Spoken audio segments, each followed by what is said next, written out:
Hey guys, what is going on? It is Dunbar Snack Bar here. Look what I have to deal with. Here I am simulating just a few games to try and get caught back up, and I find out Brandon Beachy has a fractured wrist and he'll be out 2 to 3 months. Not days, not weeks, months. So this puts me in a really bad position because I don't have too many options, and the ones that I do have aren't pretty. I can keep Joel Benjamin at the bottom of the rotation like the computer wants me to do, which I don't think it'd be smart. I put Roy Oswalt in the bottom of the rotation. I don't want to do that either. So I'm going to take a look at the free agents, and nobody really stands out here in the starting pitchers for somebody I want to pick up. But Dallas Braden, 29 years old, a lefty with some pretty good stamina. I think he's the man that I'm going to be going with here because I can also pick him up for $500,000. So I am able to do that. He is actually going to be pitching in this game against Zach Greinke. So I guess if there's any game where he'd really be needed, it's going to be in this one because I want to go ahead and beat the Dodgers in this one because the Dodgers are a great team. They're second overall here in this franchise. I'm fifth. So if the Dodgers do really well and make it to the postseason, there's a very strong chance that we could be facing them in the World Series. So it's going up against a team like this that I really see what's going to be going up ahead of me. Carl Crawford runs into that wall hard. Chris Johnson gets the double. So we start off pretty well here. Crawford, though, he's going to be injured. So I guess I'm not the only person who has to be dealing with injuries right now. So as Crawford goes to the dugout here, we're going to be seeing Nick Punto come in to play left field for the injured Crawford. So anyway, bottom of the first here. Wasn't able to bring Johnson home, which was very disappointing. But this one is going to go back. McCann, great reflexes right there. I know it's not like the most amazing defensive play, but as a catcher, when I would play something like that, I thought it was a pretty big deal. So with Dallas Braden, I know that I have a few things that I'm going to be struggling with. He does not have that great of velocity. He's got 5 pitches, but none of them really stand out as ones that I'm going to be doing a lot of good with here. So you saw it with his four-seam fastball, 86 miles an hour. There are going to be some real problems here. I mean, Beachy going down is going to hurt a lot more than I think I can really put into words right now. I know he didn't have the best record. I mean, he was sitting at 4-5, but I would rather have Beachy in than Braden right now. So I'm going to have to make a few adjustments. I'm really going to have to make sure that I, paint the outside part of the plate, pitch smart. Oh, we got it up to 89 miles an hour. Watch out. But Agon going to have to face a 1-2 count here with Braden. I can mess around a little bit, maybe throw something a little nasty, see if he'll swing at it. So we'll go bottom outside part of the plate, and that's going to be a strikeout. The cutter's been working pretty well for Dallas Braden. So, all right, top of the second now. Freddie Freeman going to hit this one deep into right field. This one is going to bounce off the wall, and that will be a double for him. So a couple big hits for us here early on in the game. Nothing, of course, that's gone over the wall, obviously, but against Greinke, this is definitely something good for me to be able to see. So he's got 1 strikeout. Been forcing me to hit the ball on the ground quite a bit, like right here, which is going to go ahead and end the inning. So yet again, not able to bring a runner home. Bottom of the second now, 0-2 count here for Braden. And on this one, that's going to get past Freeman over there at first. Roll out to Hayward in right. Won't be able to make a play at first, which I'm always looking for anytime it rolls out into first base. So a single right now for the Dodgers. Just a few pitches after that, Braden's going to try and throw the ball inside. See if we can get strike 3. But instead of actually making a play, we're going to be looking at an error right now for Dallas Braden. So runners on first and second for the Dodgers. That very easily could have been a double play, but Angels and Simmons will not be able to get to that one, and a run will score. So Dallas Braden really did that to himself right there. I can't place the blame on anybody else. than Dallas Braden for that run being able to come home. 0-2 count now. Angelton Simmons with a hit that will roll into center field. Mark Ellis trying to make the stop on that one. And Mark Ellis will be injured too. So in one video, we're looking at 3 injuries. I haven't had one injury yet in the show, but the one video where I do post something, we've got 3 injuries. All right. So Skip's going to be coming in here at second base for the injured Mark Ellis. All right. So I've got Angelton Simmons at first with the speed he's got. I'm going over to second here. Greinke has a little bit longer than average delivery here, so I felt it was pretty good for me to be able to go in this situation, and A.J. Ellis's throw will not be in time. Look how many stolen bases that we have as a team. This tells you how much base running that I do and how aggressive I am with it. It's just how I play. All right, so a good hit that will be going deep into center field. Matt Kemp will make the catch, and that will end the inning. We're making great connection with the ball. I just don't know why we can't get any hits, back to back. See, here's one that's going to go to the wall here in the gap in right center. Hayward's going to go ahead and round second. We're going to head over to third. The throw will be in time, and Hayward is out. Probably was a little too cocky on that one here, but I figured at this point I'm down 1-0. I got to take a few risks to get back into it. I took a risk.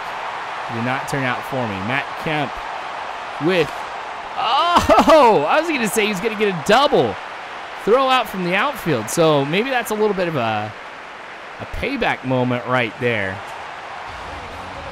All right. So really have not been impressed with the way that I've been hitting in this game. I am getting kind of nervous because Zach Greinke, of course, every single time that I go ahead and hit a ground ball or pop out or something like that, that only makes him that much more confident and makes it that much more difficult for me to get the hits that I need to be able to come back into this game. Now, honestly, for Dallas Braden through 5 innings now, only allowing 1 run against the Dodgers, that is pretty good. So it's really, I can't blame it all on Braden, even though that 1 run was because of him. This type of stuff is going to happen.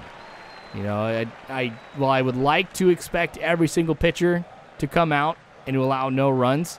It's very unrealistic. So 1 run, I'll be happy with that. Got to find out what's going on here, why we're not able to get more than 1 hit at a time. And you guys have seen the hits that I've been getting have been pretty good too. Big hits that go to the wall or hit into the gap. Yeah, I've had a few doubles in this game already. Leadoff doubles too, but I just can't seem to finish anything off here. All right, 0-2 count now to Agon. This one going deep. I hate seeing that marker because I know it is going to be a home run. So instead of a 1-0 game, we're looking at a 2-0 game as Agon really crushes that pitch that was inside. It's something that with the Kevin Millar wrote to the show that I've been doing, I'm able to just toss a fastball inside. Computer swings at it, doesn't work out for him. But I think the difference is with Kevin Millar, I could get up to 101 mile an hour fastball. With Dallas Braden, we're looking at 86 miles an hour. So there's a huge difference right there in the velocity of the ball. So I don't know, if this doesn't work well, I might have to go ahead and change things up. So we go low and outside this time. That one just hung over the plate. Matt Kemp, back-to-back home runs for the Dodgers right here. So I got to listen to the music yet again as a Dodger gets the opportunity to round the pillows right here and produce yet another run. So 3-0. I figured 1-0 was definitely something that we could overcome. 3-0 with the way that we've been pitching, or the way that we've been hitting, excuse me, that might be insurmountable at this point. We've still got a few innings left to go here in the game, so I shouldn't get too down about anything right now. But again, Dallas Braden misses a really easy comebacker. So 2 errors in the game now for the Braves. Both of them have come from Dallas Braden. Top of the 7th. Looking at a hit right now. All right, so I'll get on base. It's a little single right there for McCann. Not able to bring him home, though. See, it's just been all game long. This one getting past Johnson, going over his head. That's going to go to Justin Upton out there in left field. So a runner on first for the Dodgers. I still have Dallas Braden in. Oh, it was Greinke, too, who got that hit. I don't know if this is necessarily the smartest call, but he still has some stamina left in him. Got to give my bullpen as much of a rest as I can. And his confidence really hasn't suffered too much. Even after back-to-back home runs, I'd still say it's pretty fair. It's been the rest of the game where I've been doing pretty good. But this one will go on the ground, so Ugla to Simmons over to Freeman at first for the double play. Top of 8, we don't have too many chances left here to get into this game. And Angelton Simmons, this one is going to be a single for him. Has one stolen base already in the game, so I'm going to be planning, of course, on trying to see if I can get 2 stolen bases for him against Greinke. So there he goes. That one is not going to be in time. So that's 2 throws by A.J. Ellis against Angelton Simmons that have not been able to hit the target, nor has the Dodgers been able to apply the tag in time to get him out. All right. I was thinking about maybe heading over to third, but not going to do that with Chris Johnson. Instead, we're going to see him ground out. So there goes the 8th inning for me. Eric O'Flaherty now is going to be coming in here for Dallas Braden. All right performance from him, but like I said, I want to see more. Agon. This one's going to go into left field. It's going to reach the wall, so he's going to round first. Head over to second. The throw from Justin Upton. Not going to be anywhere close to tagging out Agon at second, but still an important throw here. Make sure he doesn't advance or anything like that. Matt Kemp with the home run earlier today along with Agon is going to go ahead and ground out over to Ugla at second. Hanley Ramirez, they're wanting me to walk Hanley Ramirez right now. You know what? No. No. I will always throw at any batter that comes up to the plate. I will not intentionally walk anybody. I shouldn't say that I won't, but very extreme circumstances will I walk somebody, and I don't feel that this is one of those times. All right, so lefty versus righty. One reason I guess I probably should be walking him. Runner over on third and only 1 out too, so Hanley Ramirez could just pop this one up. Another run could come home. Oh, instead I'll strike him out. That's why I wasn't going to go ahead and walk him, because I was going to get the strikeout. That's right. Top of the 9th here, 0-2 count. This one by Freddie Freeman is going to be popped right up to A.J. Ellis, who will make the catch. I really wanted that one. So we lose this one. We get shut out. It's a complete game shutout for Zach Greinke. Tried really hard. He only had 3 strikeouts the entire game. We weren't able to get the job done. Absolutely disappointing performance here for the Braves in this one. I understand this stuff is going to happen. I'm going to lose games. I'm going to lose pretty badly. It doesn't mean I have to like it. So hopefully we bounce back from this and we absolutely crush our next opponent. Thanks for watching, you guys. I sure do appreciate it. More of this to come later on, so make sure you subscribe if you haven't already. Remember, you can follow me on Facebook, Twitter, all that great jazz. All you got to do is check the description below. But thanks again, you guys, for watching. I sure do appreciate it. And as always, I hope you guys have a good one.